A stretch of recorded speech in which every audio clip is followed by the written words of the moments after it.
refrescan y alimentos que afiebran. Según mi doctrina térmica, los alimentos se dividen en dos grupos: alimentos que refrescan y alimentos que afiebran el aparato digestivo. Los primeros son los que se comen crudos en su estado natural, como frutas, semillas de árboles, tallos, hojas verdes y algunas raíces. Todo alimento cocido, puesto que exige un prolongado esfuerzo digestivo, congestiona las mucosas del estómago, elevando así su temperatura. Esta fiebre interna se agrava con los alimentos cadavéricos e industriales, con las bebidas alcohólicas y los condimentos. Esto lo demuestra el pulso, pues cuando se come fruta cruda no tiene variación, mientras que si se trata de alimentos cocinados, conservados y condimentados, el número de pulsaciones por minutos aumenta, revelando el incremento de la temperatura interna. En las frutas y semillas se concentran todos los dones y energías de la naturaleza. Desde que se abre la flor del árbol, los azares nos atraen y embelezan con su incomparable perfume. Junto con caer los primeros pétalos de la flor empieza a desarrollarse el fruto, en un proceso tan prolijo y lento, que solo puede compararse a la gestación del hombre en el vientre materno. 9 meses se tardan las naranjas en gestarse para ofrecerse al hombre como alimento digno de su linaje en la creación. Durante largos meses la fruta recibe y acumula la savia del árbol extraída de los materiales más escogidos de la tierra. También, durante la mayor parte del año la fruta acumula todas las energías de la atmósfera y especialmente fuerzas eléctricas y magnéticas que puede necesitar el organismo humano que no contengan las frutas y semillas, productos en que la naturaleza ha puesto todas sus galas y concentrado toda su savia y acumulado sus energías.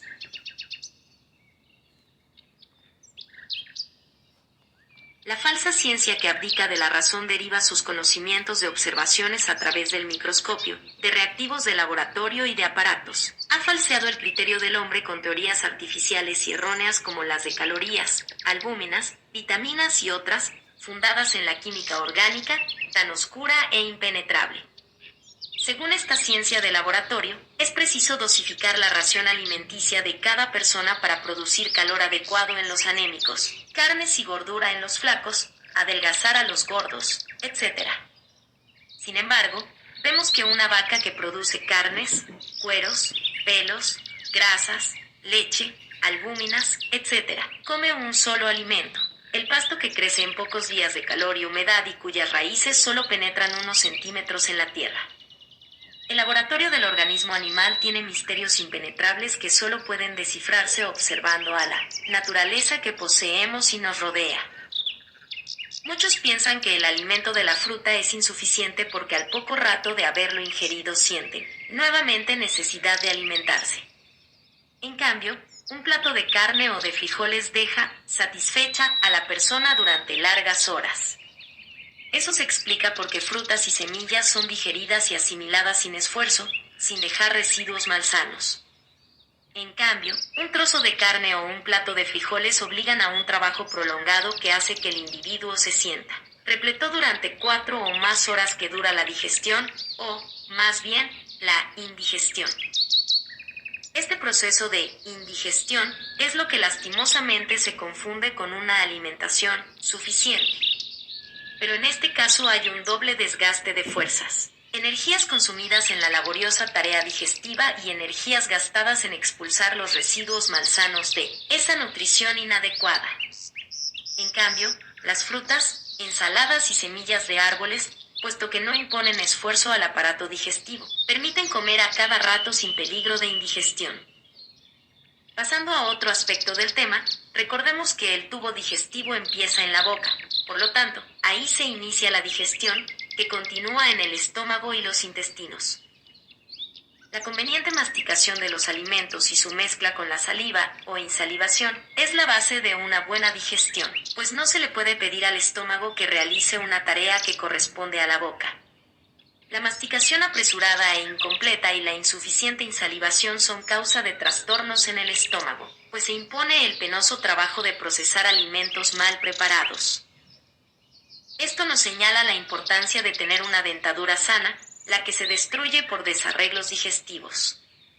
Los dientes o muelas cariados deben ser tapados o si es necesario, extraídos. Aun cuando la intervención del dentista no es natural ni necesaria, viviendo fiel a las leyes naturales, su labor se vuelve imprescindible para evitar la total destrucción de la dentadura enferma y para extraer muelas o dientes inservibles, focos de putrefacciones que envenenan la sangre. Nuestro organismo depende de tal manera de la nutrición y de la digestión que aún la forma de nuestro cuerpo será normal o anormal según sea la calidad de los alimentos. Los alimentos apropiados al hombre se desdoblan en dos clases de productos, unos asimilables, que el organismo aprovecha, y otros de desecho, que son expulsados sin dejar impurezas en la sangre. No sucede lo mismo con los alimentos impropios para la nutrición, como la carne, que absorbida en su mayor parte, se aprovecha de manera incompleta y deja materias extrañas, sustancias muertas, en nuestro cuerpo. En su esfuerzo defensivo, el organismo poco a poco va acumulando estas materias que cambian la forma del cuerpo. Kuhne ha utilizado el conocimiento de esto para crear el diagnóstico por la expresión del rostro. Cuando un enfermo practica mi régimen de salud, empieza por perder peso y volumen, porque el organismo expulsa materias extrañas acumuladas por mala nutrición y deficientes eliminaciones. A medida que se restablece la normalidad, el enfermo va recuperando su peso y sus formas, pero ya con materiales sanos, provenientes de una nutrición normal. Se pierde peso muerto y se recupera peso vivo, y así se restablece la salud por renovación orgánica. Las frutas frescas o secas, como higos, pasas, ciruelas, etc., o las semillas de los árboles, como nueces, almendras, avellanas, etc., y las ensaladas de lechuga, col o repollo, apio u otra similar, deben constituir nuestro único desayuno en toda época, cuidando de no mezclar ensalada con fruta, ni nueces o almendras con frutas dulces. Los niños deben preferir las semillas de árboles y la miel de abeja en invierno. A continuación damos una lista de las propiedades de algunos frutos.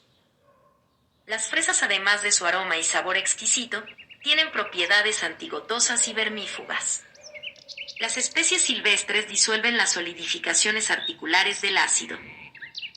Las cerezas úrico. Fortalecen la sangre, dan buen color y favorecen la función renal. Los chabacanos o albaricoques convienen a las personas que necesitan un tratamiento al mismo tiempo tónico y las ciruelas depurativo. Tienen virtudes laxantes y las nueces purificadoras. Poseen la propiedad de eliminar de nuestro cuerpo todas las toxinas y también de hacerlo refractario a la perniciosa acción de muchos venenos. El melón se utiliza en casos especiales como emoliente, laxante, diurético. Esta última propiedad es característica de la pera, la sandía. La manzana muy se recomienda en afecciones del estómago, digestiva, vejiga y riñones. El níspero es laxante y también la naranja antidiarreico. Es tónica, sedativa y el limón purificadora. Es desintoxicante, astringente y el aguacate o palta desinflamante. Es nutritivo. El dátil, antiácido y laxante. Como el higo, es nutritivo. En alto grado. En resumen, la fruta consumida en cantidad y juiciosamente escogida es al mismo tiempo alimento y medicina insustituible. Además, también los tomates y las aceitunas, al igual que las calabacitas, las calabazas, los pepinos y las berenjenas, entran en la categoría de las frutas. En el orden de los alimentos adecuados al hombre, vienen después las hojas verdes, como coles, tallos y pencas de cardo, col, alcachofas, coliflor, acelgas, espinacas, apio, etc.